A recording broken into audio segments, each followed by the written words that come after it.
머신러닝은 언제 시작했는지 한번 볼까요? 2장에서는 마스터 알고리즘은 어떻게 탄생했는가, 머신러닝의 혁명 발상지, 그리고 여러 가지 것들을 소개하고 있습니다. 특히 이 5가지 모델들은 이렇게 1번, 2번, 3번, 4번, 5번 기호주의자에서 유추주의자까지 굉장히 자세하게 나와 있고요. 사실 이 책의 핵심은 이 5개의 종족을 설명하는 것입니다. 그럼 이제 2장 마스터 알고리즘의 탄생에 대해서 살펴보겠습니다. 마스터 알고리즘은 어떻게 탄생하였는가?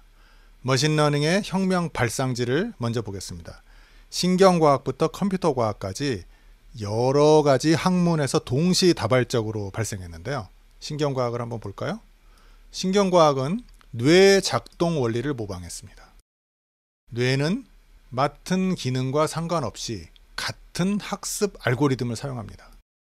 마스터 알고리즘의 시도는 두뇌의 역설계로 하겠다라고 하는 것이 신경과학 쪽에서 나온 것이고요.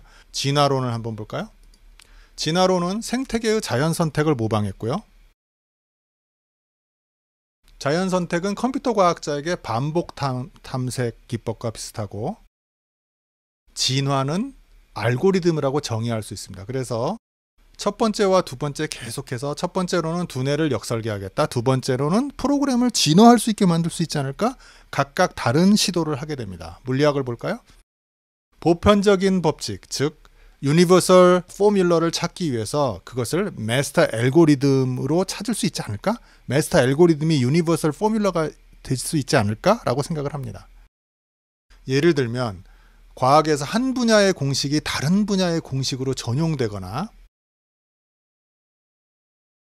최적화라고 하는 수학 분야가 머신러닝과 물리학, 수학 포함 전 분야에서 다방면으로 활용되는 걸 보면 마스터 알고리즘이라고 하는 것도 전 분야에서 다방면으로 쓸 수 있지 않을까라고 생각을 합니다. 그것이 물리학자들의 생각이고요. 통계학을 볼까요? 베이즈 정리가 모든 학습의 바탕이라고 주장하는 일군의 통계학자들의 무리가 있습니다. 모든 통계학자가 그러는 게 아니고. 그리고 제가 결론을 먼저 말하자면 이 저자는 이 베이즈 정리를 굉장히 신뢰합니다. 굉장히 신뢰하고, 베이즈 정리 쪽에서 다른 5가지 모델들을 합치는 최종의 정리는 베이즈 정리입니다. 이 책에서는 그렇게 말을 하고 있습니다. 베이즈 정리의 롤을 보면, 베이즈 정리라고 하면 데이터를 지식으로 바꾸는 장치입니다. 와우, 대단하죠? 베이즈 정리가 데이터를 지식으로 바꾸는 장치라고 생각을 하고 있고요. 당신이 새로운 데이터를 볼 때마다 당신의 믿음을 어떻게 갱신해야 하는지 알려준다고 주장하고 있습니다. 실은 저는 이게 이해하기 가장 쉬운 게, 저희 어렸을 때, 여러분 세대는 거의 보신 적이 없는 프로그램인데 장학 퀴즈라고 하는 프로그램이 있었습니다. 미국에서는 제펄디라고 하는 퀴즈 프로그램이 있죠. 그런 퀴즈 프로그램들은 어나운서가, 그 질문자가 질문을 계속해서 던집니다. 하나의 질문을 여러 개의 단어로 구성된 하나의 질문을 계속해서 던지면, 여러분이 5개의 단어를 들었을 때보다는 10개의 단어를 들었을 때 답에 더 가까워지고요. 20개의 단어를 들었을 때보다는 50개의 단어를 들었을 때 여러분이 믿고 있는 답에 대한 확률이 조금 더 올라갑니다. 답은 이런 걸 거야, 이런 걸 거야. 단어를 들으면, 질문 단어를 들으면 들을수록, 더 많이 들으면 들을수록 답이 갱신됩니다. 그것이 바로 베이즈 정리입니다. 자, 베이즈 정리가 강력해진 이유는 빅데이터를 다룰 수 있고 빅 컴퓨팅 능력을 가질 수 있는 소프트웨어, 즉 빅데이터 하드웨어와 빅 컴퓨팅 소프트웨어 능력이 최근에 결합됐고 이를 묶는 알고리즘이 개발되어 있는 것입니다. 그것이 바로 머신러닝, 딥러닝입니다. 컴퓨터 과학 쪽에서는 어떤 일이 벌어졌는지 볼까요? 테트리스를, 여러분 게임 테트리스 알죠? 블럭 맞추기 게임 같은 거죠. 테트리스를 완전히 풀 수 있다면 NP 완전 문제를 풀게 되는 것. 저도 NP 완전 문제가 뭔지 모르는데요. 바로 밑에서 설명을 하고 있고, 그럼 만약에 NP 완전 문제를 먼저 보겠습니다. NP 완전 문제가 뭐냐면, 데피니션은 NP 집합에 속하는 결정 문제 중에서 가장 어려운 문제의 부분 집합이라고 되어 있습니다. 그러면 도대체 NP는 뭐야? 라고 NP까지 알아야 되죠. NP를 보려면 문제의 해답을 효율적으로 확인할 수 있는 문제를 NP 문제라고 합니다. 저도 뭐의 약자인지는 제가 잘 모르겠네요. 이 분야가 제 전공이 아니라서. 그렇다면 P 문제도 있나? P 문제는 문제를 효율적으로 풀 수 있는 문제입니다. 다시 우리는 NP 문제를 한번 집중해보죠. 문제의 해답을 풀기만 하는 게 아니라 효율적으로 확인할 수 있어야 된다. 효율적으로 확인할 수 있는 데가 NP 문제이고요. 그 다음에 NP 완전 문제는 NP 집합의 일정 부분이죠. 특정 부분이고요. 그렇다면 NP 완전 문제를 풀 수 있다는 건 어떤 의미일까요? 그럼 수많은 다른 사례의 NP 완전 문제를 풀 수 있고요. 이것은 하나의 알고리즘이 모든 문제를 풀도록 학습할 수 있다는 얘기입니다. 와우. 마스터 알고리즘이 존재한다는 희미한 증빙이 되겠죠. 자, 이렇게 머신러닝의 혁명의 발상지는 신경과학, 진화론, 물리학, 통계학, 컴퓨터 과학을 둘 수 있습니다. 이제 머신러닝을 조금 복잡하게 들어가 볼까요? 참고로 우리 책에는 마스터 알고리즘의 예전 후보군이 나와 있는데 저는 여기서 설명하지 않겠습니다. 우리 갈 길이 멉니다. 자, 이제 머신러닝 인 디테일, 상세한 머신러닝에 대해서 한번 살펴볼까요? 머신러닝과 지식공학의 싸움이 있었고 머신러닝과 인지과학의 싸움이 있었고 여러 가지 이슈들이 있었습니다. 이슈들이 있었는데 약간 역사적인 이야기죠. 머신러닝의 숙적이었던 지식공학이라는 게 있는데 저도 잘 모릅니다만 책에서 설명하는 바는 뭐냐면 지식공학의 믿음이라고 하면 인간은 자동으로 배울 수 없고 지식은 자동으로 배울 수 없고 인간 전문가가 컴퓨터에게 프로그래밍을 해야 된다고 믿습니다. 그러나 인간이 프로그래밍으로 일일이 지정하는 지식공학 방식은 실제적으로 현실에서 한계에 부딪혔습니다. 이게 70년대 80년대 잘 나가는 척 하다가 망가졌어요. 안 된다라는 게 밝혀졌습니다. 지식공학자의 한계는 테슬러의 소프트웨어 2.0 비디오를 보면 알 수 있습니다. Great. Thank you. So I'm excited to be here. And then you go out to the real world and you find all kinds of craziness. So this is somewhere in Europe, there's zigzag, and now you're suddenly really not sure, like, do I annotate the zigzag? Do I go through? It's really not obvious. Or, you find something like this. And then the labelers are confused and everyone's confused, and now I have to like change the labeling instructions. It's kind of a craziness. Like, then what the hell is that? Why does it go on the side? Or you're trying to label cars, and you might think it's pretty straightforward to put bounding boxes around cars. This is very much not the case, because there's lots of crazy stuff in the world. It's not obvious if this is one car, or it's 4 cars, or it's 2 cars because of the joint. Traffic lights, you might think it's just red, orange, green, and you put bounding boxes around them, but that gets really complicated really fast. 테슬라의 소프트웨어 2.0 비디오를 보고 왔습니다. 지식공학자의 한계는 처음에 이 발표자도 테슬라에 입사해서 자신이 컴퓨터에게 프로그램을 엄청나게 하면 컴퓨터가 모든 경우수에 있어서 주차한 차를 알 수 있고 도로선을 이해할 수 있고 트래픽 신호 등의 신호 체계를 이해할 수 있을 것이다. 전 세계에 있는 그리고 미국에 있는 그렇게 생각을 했습니다. 하지만 본인이 실제로 프로그래밍을 해보니까 그것은 거의 불가능에 가까웠다고 합니다. 너무나 현실은 복잡하고 오히려 더 쉬운 방법이 있었는데 그것은 뒤에 설명드릴 딥러닝 머신에다가 자료를 넣기만 하면 딥러닝 머신이 스스로 학습해서 사람이 규칙을 넣어주는 것보다 훨씬 더 효율적으로 자율주행을 할 수 있게 한다는 걸 깨달았습니다. 그것이 바로 테슬라 소프트웨어 2.0의 깨달음입니다. 즉 지식공학의 믿음을 산산조각을 내는 거죠. 그 다음 머신러닝은 확률을 말하고요. 지식공학자는 논리를 말하는데 현재로서는 논리가 확률에 패배한 것으로 보입니다. 다만 이 책의 저자는 마스터 알고리즘으로 확률과 논리를 어떻게 결합할지에 대해서 설명을 하고 있습니다. 지식공학에서 유명 인사는 마빈 민스키라고 하는데요. 제가 뒤에다 The Bad라고 쓴 거는 일종의 악한입니다. 머신러닝에서 악한인데 제가 이 영화를 보여드리진 않겠지만 The Good, The Bad and The Ugly. 자, 이런 영화가 있었죠. 우리나라도 예를 들어서 이거를 이렇게 오마주한 영화가 하나 있었죠. 만주에서 송강호 나오는 영화가 있었죠. 이병헌하고. 자, 여기서 이 이름 없는 unnamed 클린트 이스트우드가 The Good이고요. The Bad는 호적수 총잡이가 The Bad이고 The Ugly는 코미디 캐릭터가 하나 쫓아다니는데 그렇게 해서 만들어진 재미있는 서부극입니다. 그런데 이 지식공학 머신러닝에서 마빈 민스키는 악한 The Bad에 가깝습니다. 나중에 자세한 거는 머신러닝, 딥러닝 역사책을 한번 읽어보세요. 재밌습니다. 머신러닝 뒷골목 야사는 그럼 어디서 구할 수 있느냐? 자, 야사와 만화로 배우는 인공지능 1. 저는 1권과 2권을 샀는데 시중에 가니까 3권도 나와 있더라고요. 1권, 2권 굉장히 재밌게 읽었습니다. 재밌게 읽었고 실제로 이 책을 읽으면 머신러닝, 딥러닝에 대해서 다 알지는 못하고요. 다만 줄거리가 어떻게 됐는지를 알 수 있습니다. 어떤 식으로 발전해 왔구나라는 것은 알 수가 있습니다. 이제 두 번째, 머신러닝과 인지과학에 대해서 설명하겠습니다. 데이터가 인간의 직관을 대신할 수 있을까? 라고 하는 질문에 대해서 사실은 그 역은 추로입니다.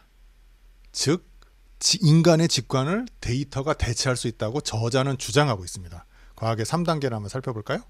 1단계는 티코 브라의 단계입니다. 저는 이 저자가 코스모스에서 제가 읽었던 부분이랑 똑같은 부분을 어릴 때 읽었다고 생각합니다.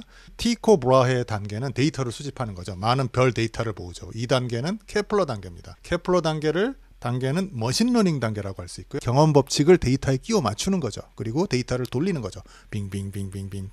3단계는 뉴턴 단계고 마스터 알고리즘을 찾아내는 단계입니다. 이론을 발견하는 단계인데 아직까지 머신러닝은 이 개별 이론은 발견했는데 통합 이론을 발견을 못했습니다. 통합 이론이 마스터 알고리즘이 되겠죠. 이 책은 그 통합 이론을 쫓는 모험담입니다. 아직 우리 인류는 통합 이론에 도달하지 못했고요. 이 저자는 자기 자신이 생각하는 후보군으로서의 마스터 알고리즘을 제안을 한 바 있습니다. 이 책에서. 자, 그 다음에 그렇다면 머신러닝과 머신러닝 실행자는 어떤 차이가 있을까?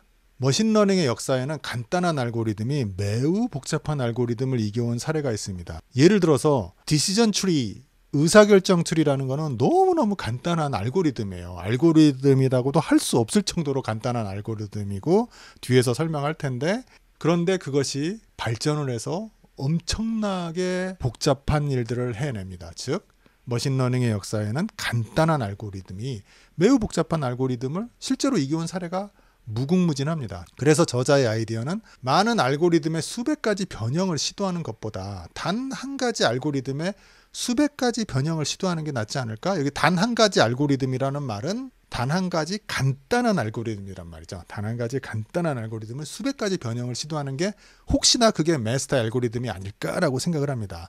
저의 답은 요 SY는 저의 약자입니다. 데이터 리더 J가 한국 이름이 SY인데요. 그러니까 철자가 half yes, half no. 절반은 맞고 절반은 틀립니다. 현재까지는 그렇습니다. 자, 제가 알고 있는 한 그렇습니다. 하지만 저는 이 저자의 이 책이 굉장히 직관을 많이 주고 있기 때문에 굉장히 좋아합니다. 복잡하지만 좋아합니다. 그렇다면 마스터 알고리즘은 당신에게 무엇을 주었나? 데이터를 지배하는 자가 세상을 지배한다. 어디서 많이 듣던 말이죠? 데이터를 지배하는 자가 세상을 지배한다고? 이거죠. 슬램덩크에 나오는 가장 멋진 대사입니다. 슬램덩크를 지배하는 대사죠. 리바운드를 지배하는 자가 게임을 지배한다. 채치수가 강백호에게 하는 말이죠. 그리고 이 슬램덩크도 머신러닝의 5번째 방식인 이 책에서 소개하는 5번째 방식인 유추하고 비슷합니다. 왜냐하면 슬램덩크의 저자는 NBA를 노골적으로 베꼈거든요. NBA를 노골적으로 베껴서 요 채치수는 뉴욕 닉스의 유잉이었고요. 요 강백호는 시카고 불스, 디트로이트 피스톤즈의 데니스 로드맨이었습니다. 데니스 로드맨은 마지막에 마이클 조던이랑 함께 뛰었죠. 자, 그래서 슬램덩크라는 만화 자체가 NBA라고 하는 게임에서 일본 고교생 만화로 유출을 해서 만들어낸 거죠. 머신러닝 알고리즘을 자기 저자 자신이 물론 불법적으로 쓴 겁니다. 그런데 데이터를 지배할 방법을 적극적으로 찾아야죠. 현실적으로 우리는 이제 데이터를 지배할 방법을 적극적으로 찾아야죠. 가볼까요? 그 방법은 무엇일까? 데이터를 열심히 찾으면 데이터 크롤링이라든지 아니면 케글 사이트라든지를 통해서 공공 데이터 공유 등을 통해서 데이터를 열심히 찾으면 그 다음은 할 수 있는 일이 뭐가 있을까요? 우리는 이제 머신러닝의 약자입니다. ML이 머신러닝이 할 수 있는 일과 할 수 없는 일을 생각해야 되고 그리고 우리의 업무에 나의 업무에 머신러닝을 어떻게 이용할 수 있을까? 이 두 가지를 생각을 해야 됩니다. 그러면 최종적으로는 이 마스터 알고리즘이 Theory of Everything, 만물 이론일까? 거기에 대해서 이 저자는 우리는 그거에 대해서는 알 수 없다. 하지만 적어도 신의 마음에 대해서 마스터 알고리즘이 끝이론보다는, 물리학의 끝이론보다는 더 많은 걸 알려줄 것이다라고 저자는 주장하고 있고요. 저는 동의합니다. 이상으로 머신러닝 인 디테일에 대해서 이렇게 5가지 주제들에 대해서 살펴보았습니다. 그렇다면 마스터 알고리즘 결승 진출 후보군 5종족을 한번 살펴볼까요? 기호주의자, 연결주의자, 진화주의자, 베이스주의자, 유추주의자, 그리고 결합이 있죠. 자, 기호주의자를 한번 볼까요? 기호주의자는 결정 추리 모델이 있고요. 결정 추리 모델을 한번 볼까요? 제가 1번, 2번, 3번, 4번, 5번 모델들 중에서 제가 보여드릴 수 있는 모델은 제가 그 다음 장에서 한 번씩 보여드리도록 하겠습니다. 일단 적용 사례만 한번 볼게요. 결정 추리 모델은 신용카드 거래 승인을 여러분을 결정을 하고요. 예를 들어서 제가 한국에 있는데 미국에서 누가 내 카드를 썼다. 그러면 신용카드가 승인이 거절이 됩니다. 머신러닝이 자동으로 발견하고 거절하는 거죠. DNA에서 제가 이 분야는 잘 모르는데 맞춤 접합 부위를 여러 가지 방식으로 접합이 될 수 있다고 합니다. 그런데 딱 맞는 부위를 찾는 것도 머신러닝이 하고요. 체스게임 이기는 거 하죠. 이게 2015년에 영어판이 나오고 2016년에 번역된 책이니까 그 2016년 말에 여러분 알파고가 사람을 이겼습니다. 자, 체스게임을 결정트리가 하고 있습니다. 기호주의자의 머신러닝이 알파고를 하고 있습니다. 자, 모든 지능을 기호로 바꾸는 활동으로 귀결짓는다. 기호주의자는 이런 식으로 하고요. 마치 수학자 같은 거죠. 수학자. 그리고 이 기호주의자의 알고리즘은 역연역법이고 수학자의 알고리즘은 연역법인데 기호주의자의 알고리즘은 그거를 거꾸로 하는 겁니다. 연역을 진행하는 데 있어서 중요한 지식 중에서 가운데 빠진 지식이 있는데요. 빠진 단계의 지식이 뭔지를 파악한 후 연역을 최대한 보편적으로 만드는 것이라고 합니다. 문장 전체를 읽으면 무슨 말인지 모르는데 제가 설명을 한번 드리면 이 뒤에서 설명이 나오는데 모든 사람은 죽는다? 소크라테스는 사람이다? 소크라테스도 죽는다 라고 모든 사람은 죽는다라고 하는 대전제가 있고 가운데 문장이 빠지고 맨 마지막에 소크라테스는 죽는다. 그러면 가운데에 있는 지식이 뭔지를 파악하는 게 역연역법이라는 겁니다. 가운데에 있는 지식은 컴퓨터가 추론을 해서 그래? 그러면 소크라테스도 죽으니까 그리고 모든 인간은 죽는다니까 가운데는 소크라테스도 인간이다를 컴퓨터가 추론해내는 것입니다. 그것을 바로 역연역법이라고 합니다. 이제 연결주의자를 볼고요. 사실은 제가 여기다 최근에 First Learner라고 쓴 것은 연결주의자의 모델은 딥러닝 모델이고요. 이 기호주의자의 모델 중에 하나인 디시전 트리의 발전 포맷인 XGB 모델과 LGB 모델이 Light GBM 모델이 이 2가지 모델이 거의 모든 데이터 분석 컨테스트에서 절반 정도, 정확한 비율은 아니지만 대강 절반 정도 우승을 하고 있고요. 나머지는 이 연결주의자들의 딥러닝 모델이 우승을 하고 있습니다. 그러므로 이 기호주의자하고 연결주의자 모델은 굉장히 중요한 모델이고요. 두뇌를 역공학으로 설계해서 나는 만들 거야 라고 하는 정말 단순무식한 생각에서 나왔습니다. 하지만 이게 가장 성과가 좋습니다. 가장 성과가 좋은 모델이고요. 연결주의자의 알고리즘은 역전파법이고요. 발음이 제가 잘 안 되는데 backpropagation이라는 방법이고 와우 시스템에 출력이 나오면 원본을 모사했을 때 컴퓨터가 출력을 내니까 입력과 출력에서 목표치하고 약간 에러가 발생을 합니다. 예를 들어서 고흐의 그림과 똑같이 그리고 싶은데 컴퓨터가 자기 맘대로 그리고 나면 뭔가 문제가 생기겠죠? 그래서 고흐의 그림이라는 원본 타겟 값하고 컴퓨터가 개발 세발 그린 그림하고 여러 가지 거를 비교해서 나는 멀었구나 라고 컴퓨터가 반성을 합니다. 반성을 해서 앞에부터 다시 그리기 시작합니다. 이 과정을 거의 무한대 가깝게 반복하는데 엄청나게 빠르게 하죠. 빛의 속도로 빠르게 반복을 하고 나면 나중에 고흐 그림과 똑같지는 않지만 마치 고흐가 그린 것 같은 그림이 나옵니다. 그것이 바로 역전파법의 원리입니다. 즉 오차를 점점 줄이는 것이죠. 조금 더 쉽게 말을 하자면 우리는 생을 한 번밖에 못 살지 않습니까? 그리고 007 영화에서는 007은 2번 산다는데 스파이는 2번 산다. 그리고 고양이는 9번을 산다라는 그런 속설도 있죠. 실제는 아니겠지만 그런데 컴퓨터는 1억 번, 1조 번, 1경번을 살죠. 언제? 몇 초 만에 살죠.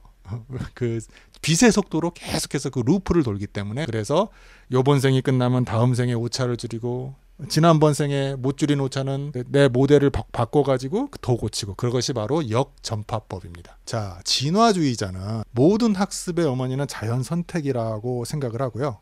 해야 할 일은, 진화주의자의 선택은 자연 선택을 컴퓨터에서 모의 실험하겠다라는 게 아이디어의 전부이고요.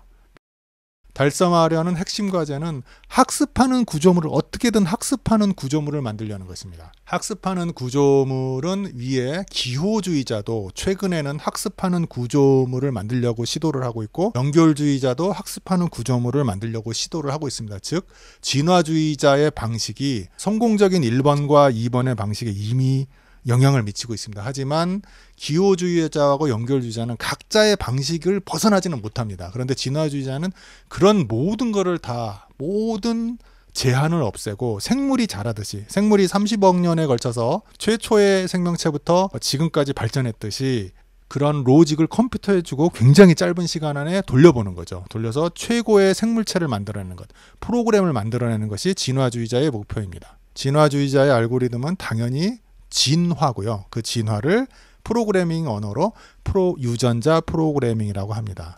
안타깝게도 결론적으로 말씀드리자면, 진화주의자는 이제 이 나머지 머신러닝 학회에서 좀 벗어나서 중간에 서로 좀 의견이 안 맞는 부분이 있었어요. 같이 발전하다가. 그래서 지금은 머신러닝과 좀 떨어져서 독립적으로 발전하고 있는데, 그래도 아주 크게 보면 이거 자체도 머신러닝에 가깝습니다. 베이즈주의자에 대해서 설명을 한번 해볼까요? 가장 대표적인 거는 나이브 베이즈라고 하는 모델이 있는데요. 그것이 바로 환자 진단을 의사보다 더 잘하고요. 놀랍죠? 스팸 메일을 분류합니다. 제가 위에서 설명드린 장학 퀴즈 제폴디가 바로 이 나이브 베이즈 모델에 가깝습니다.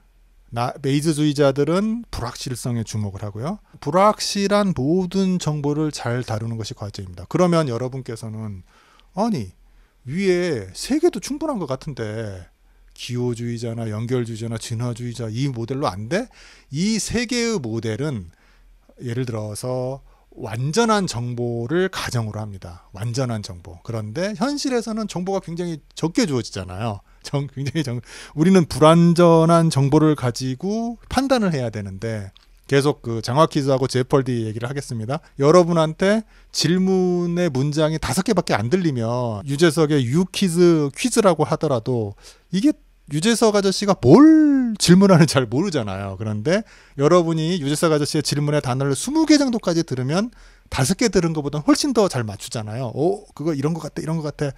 그리고 나중에 여러분이 그 질문에 답을 못하면 또 유재석 아저씨가 친절하니까 눈빛, 손짓으로 막 가르쳐주고 힌트도 주고 그러잖아요. 힌트를 받으면 받을수록 여러분은 답을 맞출 확률이 높아지죠. 그게 바로 베이즈주의자들의 주장입니다.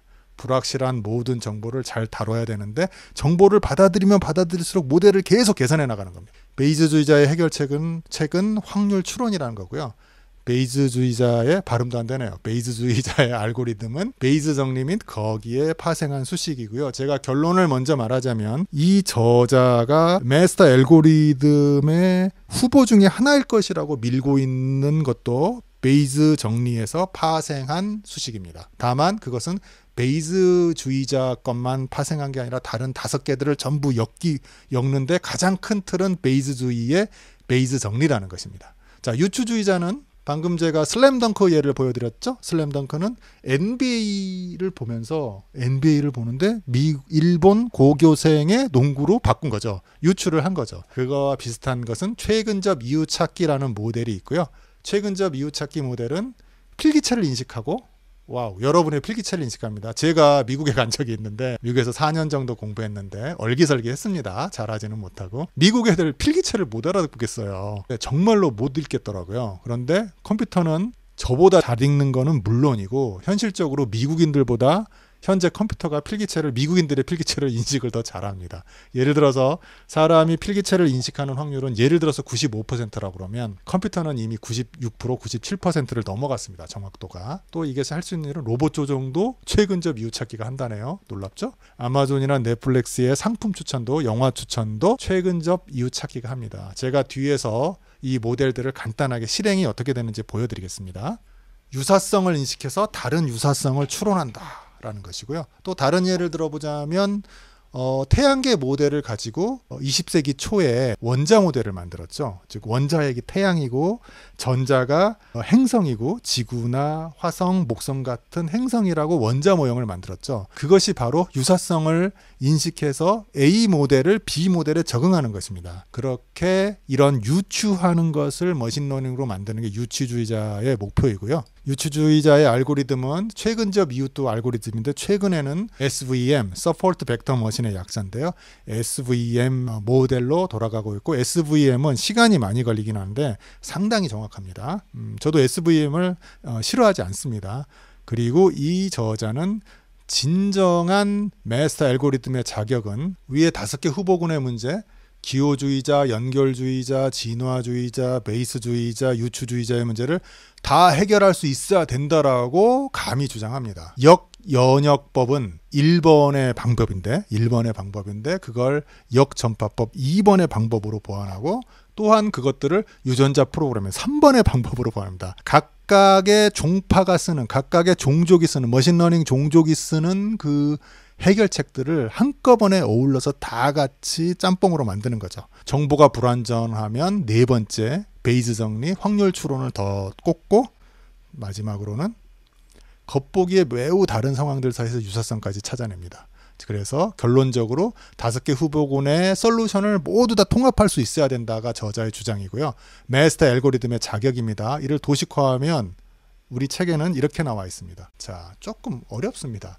진화주의자는 모델 A가 있으면 모델 B, 모델 C로 모델이 바뀝니다. 모델 구조 자체를 바꾸고요. 연결주의자는 이게 딥러닝인데 진화주의자는 3번입니다. 3번 방법. 연결주의자는 1번 방법인데 여기 보시면 연결주의자는 모델이 똑같아요. 모델 구조는 똑같아요. 진화주의자는 모델의 연결 방법이 달리는데 여기는 모델 구조는 똑같은데 여기에 가중치가 달라집니다.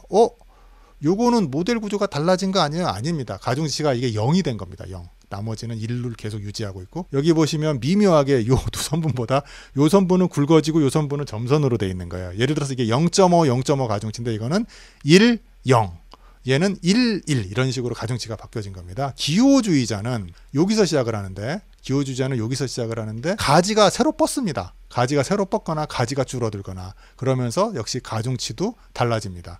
이렇게 되는 거죠. 그래서 기호주의자는 방법 1입니다. 가지가 새로 뻗는다. 기호주의자는. 그리고 베이스주의자는 증거의 가중치를 부과함. 이건 사실은 저도 이해하기가 좀 어려워요. 왜냐하면 뒤에 가면 여러분이 이해가 되실 거예요. 베이스주의는 너무나 어려운 개념이라서 일단 새로 증거를 계속해서 던져 넣을 때마다 가중치가 바뀐다. 모델의 확률이 바뀐다라고 생각을 하십시오. 그게 제일 쉬운 방법입니다. 자, 유추주의자는 새로운 상황과 연관시킨다. 그림은 좀 보기 어려운데 이런 식으로 해서 이 5개 모델들을 모두 통합하는 것이 마스터 알고리즘의 자격이라고 볼 수 있습니다. 지금까지 우리가 한 일을 정리하겠습니다. 첫 번째, 인트로에서는 머신러닝 혁명의 서문 및 일장 그리고 여기서는 보이지 않지만 맺은말, 이 책의 맺은말까지 모두 다 있습니다. 여기서 가장 중요한 것은 이 책의 중심 주장이었다고 제가 말씀을 드렸고요. 그리고 정보처리 생태계라는 이 개념도 재밌었습니다. 마지막으로 우리를 저자는 초대하고 있습니다. 여기에 승선할지 말지는 여러분의 판단에 달려있죠. 이제 이번 시간에 배운 것을 요약해 보겠습니다. 이번 시간에는 챕터 2를 요약을 했습니다. 챕터 2, 마스터 알고리즘은 어떻게 탄생했는가, 머신러닝 혁명 발상지, 머신러닝 인 디테일을 배웠고요. 그 다음에 방금 전에 마스터 알고리즘 결승후보 5개 종류에 대해서 보았습니다. 5개 모델들을 볼까요? 기호주의자, 연결주의자, 진화주의자, 베이스주의자, 유추주의자의 모델들입니다.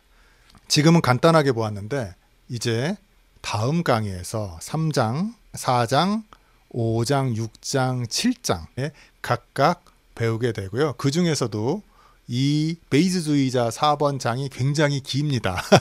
이 6장이 굉장히 긴데 들을 만한 가치가 있습니다. 여기까지 정리했습니다.